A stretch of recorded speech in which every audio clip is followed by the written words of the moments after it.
اعوذ باللہ من الشیطان اللعین الرجیم بسم اللہ الرحمن الرحیم الحمد للہ رب العالمین الصلاة والسلام علی رسولہ الکریم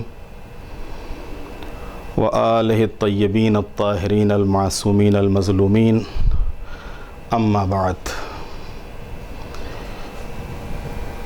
پیغام نہج البلاغہ کے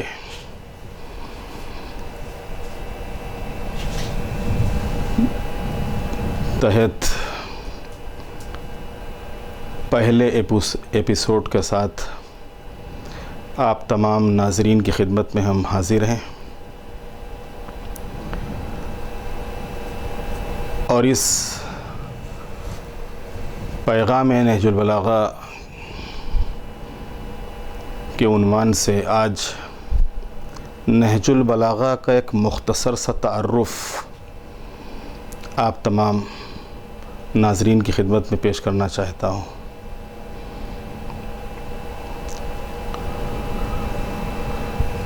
نہج البلاغہ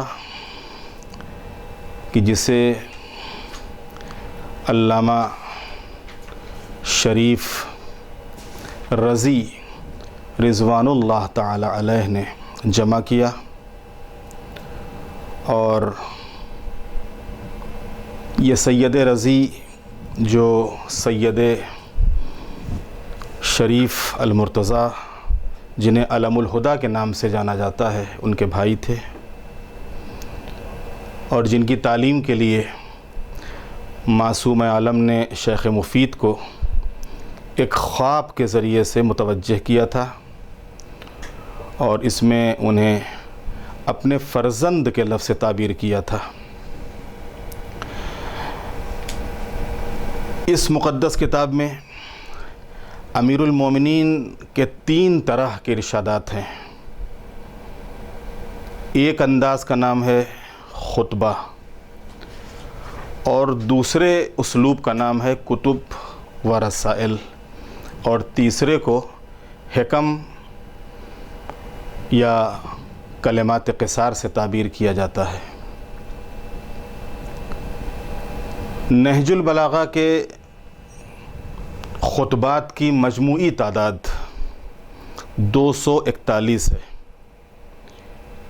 ان 241 خطبوں میں 68 خطبے تعلیم اور ارشاد کے موضوع سے تعلق رکھتے ہیں، 26 خطبے جن میں مولا نے حالات اور کچھ افراد پر تنقید کی ہے اور بعض غلط فہمیوں کا ازالہ کیا ہے۔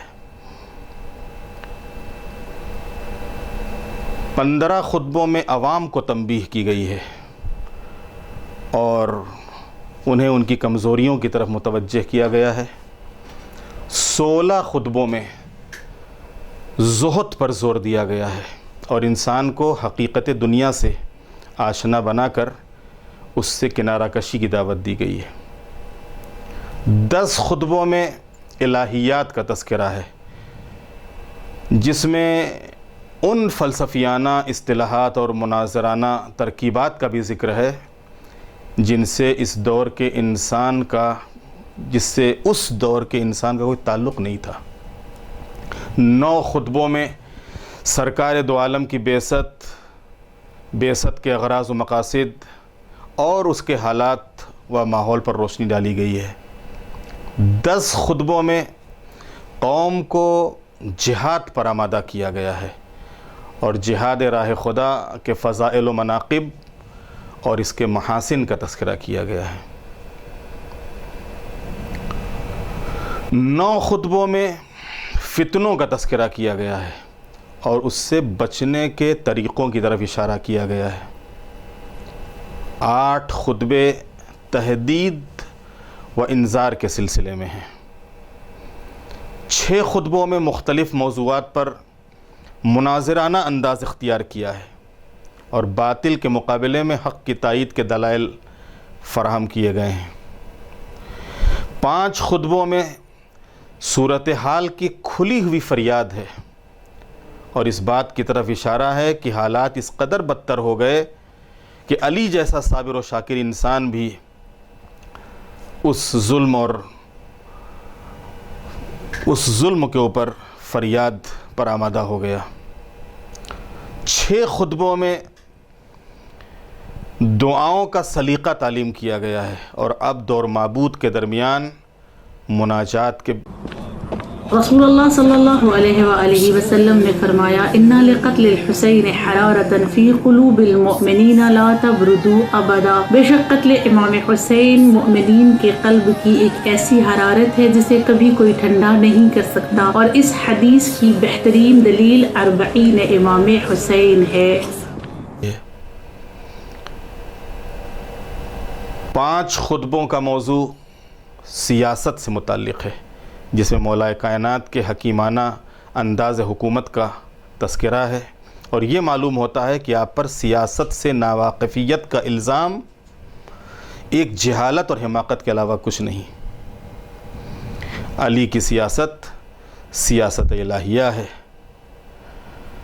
4 خطبوں میں اوصاف الہیہ کا مفصل تذکرہ ہے، اور انسان کو مکمل طور پر معرفت الہی سے آشنا بنایا گیا ہے۔ اسی طریقے سے 4 خطبوں میں بعض افراد کی کھلی ہوئی مذمت کی گئی ہے۔ 5 خطبوں میں احکام شریعت کی تفصیل اور ان کے فلسفے کا ذکر کیا گیا ہے۔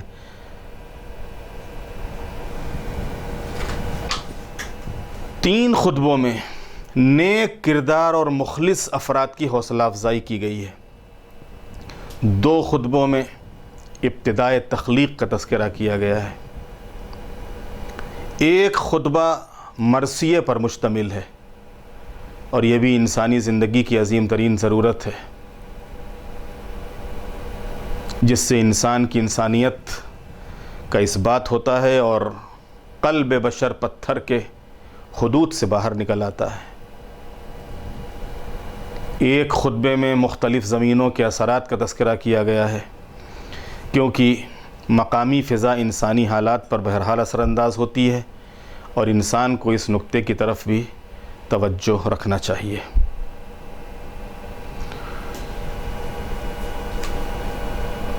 اس کے بعد کتب اور رسائل ہیں، یعنی وہ امیر المومنین کے خط جو مختلف موقعوں کے اوپر امیر المومنین نے مختلف لوگوں کو لکھے ہیں۔ 18 خط وصیت اور تعلیم اور تربیت کے موضوع پر ہیں۔ 16 خط میں تنقید کی گئی ہے مختلف افراد اور اشخاص کے اوپر۔ 18 خط ایسے ہیں کہ جن میں، بلکہ 18 رسائل کہ جن میں توبیخ اور زجر کا انداز اختیار کیا گیا ہے، اور ظاہر سی بات ہے کہ جس طرح کے انسان سامنے ہوتے ہیں ان سے اسی لہجے میں خطاب کیا جاتا ہے۔ 8 خط سیاسی امور سے متعلق ہیں۔ 7 خطوں میں خود جو عسکری اور لشکری مسائل ہیں ان کو بیان کیا گیا ہے۔ 3 رسائل عہد اور معاہدے سے متعلق ہیں۔ 3 میں انذار اور تہدید کا رخ اختیار کیا گیا ہے، اور اس طرح زندگی کا کوئی شعبہ ایسا نہیں ہے جسے ان رسائل کے اندر گھیر نہ لیا گیا ہو، اور جس کا حل ان خطوط کے اندر تحریر نہ کیا گیا ہو۔ ان خطوط کے بعد پھر جو تیسرا حصہ نہج البلاغہ کا ہے وہ ہے کلمات قصار کا۔ خطبات اور رسائل و مکاتیب کے علاوہ اس مقدس کتاب میں 480 حکیمانہ کلمات بھی پائے جاتے ہیں، جن کے ایک ایک لفظ میں حقائق کا ایک ذخیرہ ہے، اور ایک ایک لفظ میں حکمت کا ایک سمندر ہے۔ انسان صاحب توفیق ہو اور ان کلمات کی فصاحت و بلاغت پر غور کرنے کا موقع حاصل کر لے تو اسے اندازہ ہوگا کہ امیر المومنین کے کلام میں خطبات کے سلسلے میں کلمات قصار کی بھی وہی کیفیت ہے جو کلام الہی میں آیات اور سطور کے مقابلے میں نقطہ باقی ہے، اور یہ کوئی حیرت انگیز بات نہیں ہے کہ مشہور روایات میں علی ہی کو نقطہ با سے تعبیر کیا گیا ہے، تو جس کی ہستی کلام الہی کے لیے نقطہ با کی حیثیت رکھتی ہو، اس کے اجمال میں تفصیل کا سمندر موجزن ہی ہونا چاہیے، کیونکہ یہ پہلا حصہ ہے۔ اس پہلے حصے میں میں صرف ایک پیغام کے طور پر، جو امیر المومنین کا پہلا خطبہ ہے، اس خطبے میں جو اللہ تعالیٰ کی حمد و ثنا کی ہے، میں صرف اس حمد و ثنا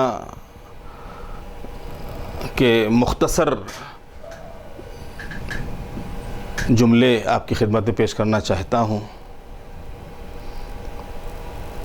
امیر المومنین نے فصیح و بلیغ عربی میں یہ خطبہ دیا ہے،